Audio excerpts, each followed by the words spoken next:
Voting for the fifth phase of India's general elections in 49 constituencies across 6 states and 2 union territories came to a close on Monday evening. 695 candidates are in the fray for 14 seats in UP, 13 in Maharashtra, 7 in West Bengal, 5 each in Bihar and Odisha, 3 in Jharkhand and 1 in Jammu and Kashmir along with Ladakh. Now, special enthusiasm was seen among young and first-time voters, especially the women voters. The prominent candidates whose fate is being decided today includes BJP leaders and union ministers Rajnath Singh, Piyush Goyal and Smriti Irani, Congress leaders Rahul Gandhi and KL Sharma, Omar Abdullah of the National Conference and Chirag Paswan of the LJP will also be looking forward towards their fate of what happens after the polling. Now, polling also took place in Odisha for the second phase of assembly elections for 35 constituencies. The next 2 phases will be held on the 25th of May and the 1st of June. And the counting of the votes will be conducted on the 4th of June. So, the fifth phase witnessed key contests in various constituencies. In Uttar Pradesh, Congress leader Rahul Gandhi is contesting from Raebareli against BJP leader Dinesh Pratap Singh. From Amethi constituency, BJP leader Smriti Irani is facing Kishori Lal Sharma of Congress. In the last general election, Smriti Irani defeated Rahul Gandhi by a huge margin.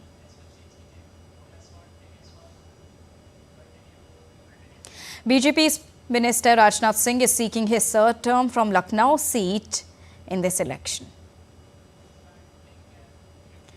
Now, Mumbai also voted in the fifth phase of elections. Prominent personalities reached polling stations to cast their vote. Actor Anil Kapoor and Anupam Kher were among the celebrities spotted at the voting centres of the state. Musician Vishal Dadlani also took part in the Festival of Democracy. Earlier in the day, Maharashtra Chief Minister Eknath Shinde cast his vote at a polling booth in Thane. Bollywood actors Govinda, Dharmendra, lawmaker Hema Malini, along with her daughter Aisha Deol and singer Kailash Kher were among the early voters. And now to discuss more on this and to bring you the latest from Ground Zero, I'm joined by IDD India correspondents Taposh Bhattacharya from Lucknow. I'm also joined by Gautam Roy from Ladakh and joining us would be Salman Haider from Patna. First, we have Taposh with us. A very good evening to you, Taposh. Now, the weather may not be that favourable for the voters, but did it anywhere hamper the voter turnout there, Taposh? Well, not just the voters for us also, but yes, it did actually it played a role because it was very hot and humid, and voters stayed clear of the polling station, especially in Lucknow. We had some details till, let's say, 5 o'clock. And as per that, Lucknow didn't even touch 50% mark. At the final, by 5 o'clock, the numbers that I had is 49.88%. So you can, I mean, obviously it will go up because we are expecting the result, the final lead to come up in any time soon, because as I can tell you, it's 6 p.m. already, and the voting has stopped in the whole of Uttar Pradesh. It started from 7 o'clock, it stopped at 6 o'clock. So we expect the voting percentage to come out anytime soon, where we have a meeting with the Chief Electoral Officer in a half an hour from now, and we will get more detail from him. But as I mentioned, Lucknow didn't come out in a large number, partly because of the fact that it was hot and it was humid. But there are other places. For instance, you have Barabanki. It clocked 64%, over 64%, and the average of Uttar Pradesh by 5 o'clock was 55.80. So you can imagine that Barabanki and some other areas, for instance, Jhansi, had 61%. So in many ways, it played a part, the heat, but also one believes that the urban population tend to stay indoor and not come out in large number, as we have seen in the past also. It has been a case in point for Lucknow for a while now. All right, I request you to stay with us, Taposh. We have with us Gautam also. Gautam, when we talk about Ladakh, how has been the voter turnout there, and what were the operational challenges faced by the Election Commission there in Ladakh, Gautam? Well, if you talk about the turnout, which has come out till about 5 p.m., that's 67.15%. And if you remember, in 2019, it had crossed 70% by a slight amount, and it's quite. It can be expected, but by 6 p.m., when the final figures come in, they're still being tabulated at the moment. We'll get them in a short while from now. The previous record of 2019 at least can be breached. And here, the thing that is interesting is that even at 5 p.m., when the overall figure is 67.15%, Kargil, the other district department, Leh in Ladakh, has already crossed 71%. And Leh has been trying to catch up all day, but has never been able to do that. It's in the range of 65% at 5 p.m. As far as the operational challenges are concerned, you all know this is the largest constituency in the country. We've been talking about that ever since we started covering this phase, the fifth phase, extensively. And it has multiple remote regions. I'm sorry, I'm having a little trouble speaking. It's very windy here, barely able to stand straight. But that is the biggest challenge, and I spoke to the CEO of Ladakh as well, and they said that some of the polling parties had to be sent out 2 days in advance in helicopters of the Indian Army, and there were 25 sorties that were done to get those people at the right time in the right place for the polling to take place. And special polling stations were also set up for a small family of 5 people, 5 voters in that family in another location. And thank you, Gautam. I request you to please stay with us. We have with us Salman Haidar from Patna, Bihar. Salman, when we talk about today's polling, there were many videos before the polling day which were surfacing on how to beat the heat on the polling day for the voters. Did we see any positive impact of those videos on voter turnout today, Salman? Due to those videos, and partly as the temperature is lesser than yesterday, 1 to 2 degree difference is there. So luckily today is somewhat cooler day. The people came out, but as far as the percentage is concerned, 52.35% has been reported from all the 5 seats. And maximum being Muzaffarpur, where 55.30% poll has been cast, but it is not a final figure. Final figure will come out after the PC of the Chief Electoral Officer of Bihar. He is going to hold a press conference here in half an hour. So as far as this phase is concerned, there is not much difference. It is not different as previous 4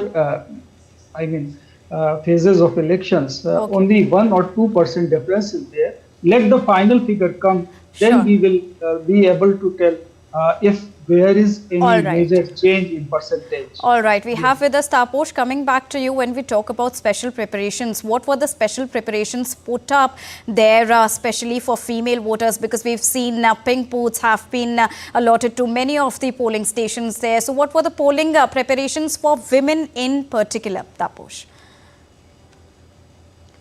Right, so what we have seen is that there were special models, what you call model polling stations that have been created. There were also some polling stations which were exclusively manned by the women,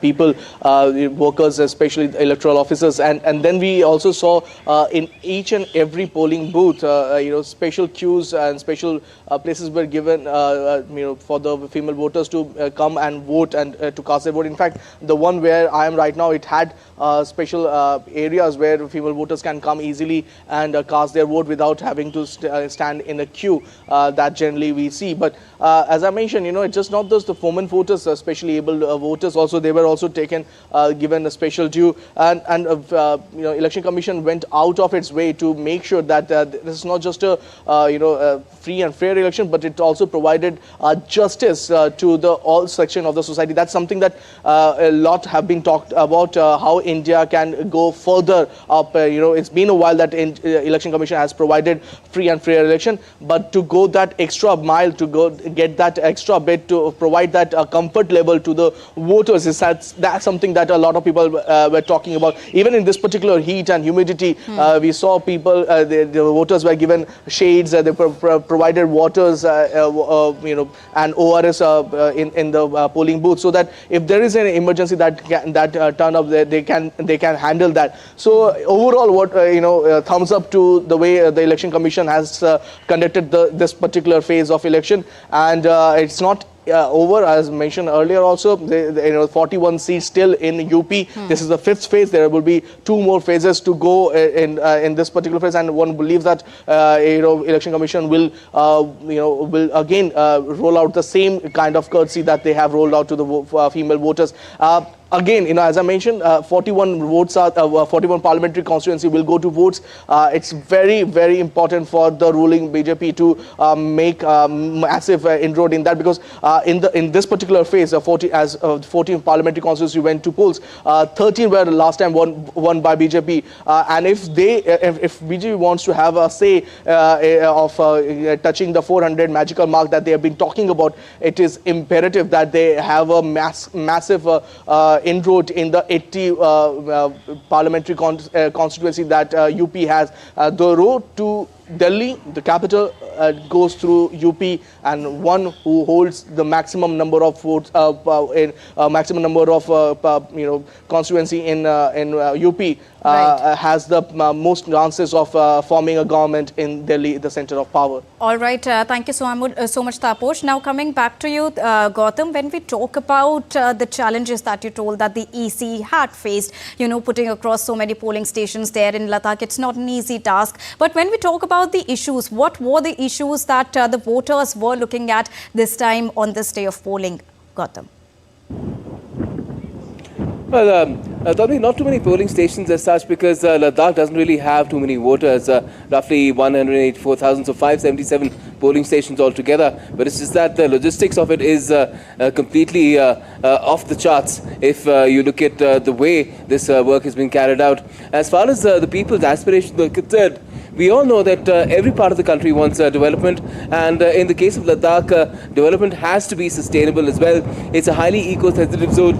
It's a highly strategic area as well. On one side there's China, the other side there's POK. So all these things have to be kept in mind. The people themselves have strong aspirations. They have been, in fact, urging the government to give the kind of protections that they need to ensure that the Ladakh's progress and development is in the way that is in consonance with the kind of environment that it is in, with the kind of people that it has, which is why they have been engaged with the government as well. The union government has been engaged with them to take care of their issues and their demands in terms of 6th schedule, or even statehood, or for that matter that they want separate public service commission, or for that matter they want 2 parliamentary seats instead of 1. So all these issues, the government had been engaged with them, but then of course the model code of conduct came in when the elections were announced, so that process is at the moment on halt. But I'm sure once the elections are over, there's a new government in place, that process will be resumed. All right, thank you so much, Gautam, for joining us and bringing us the latest. Thank you so much, Taposh, and thank you so much, Salman, for joining us from Ground Zero and bringing us the latest on the conclusion of the 5th phase of polling of the general elections.